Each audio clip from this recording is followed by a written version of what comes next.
Hello, in this video I am going to show how to install Ubuntu MATE 21.04. Select your language and start the installer by pressing the Install Ubuntu MATE button. Set your keyboard layout and press Continue.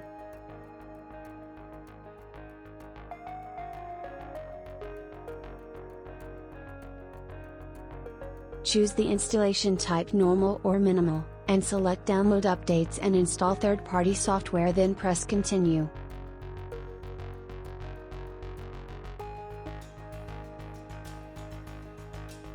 Choose if you want to automatically partition the disk or assign manually the mount points, press install now to continue.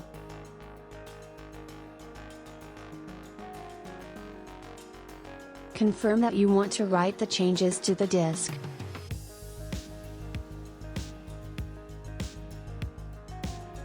Select your time zone on the map and press continue.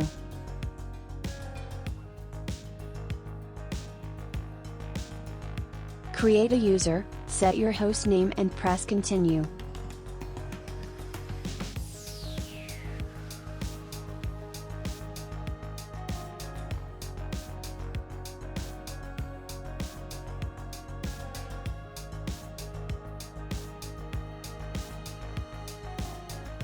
Thank you for watching the video, and please help the channel by sharing, leaving a like and subscribing.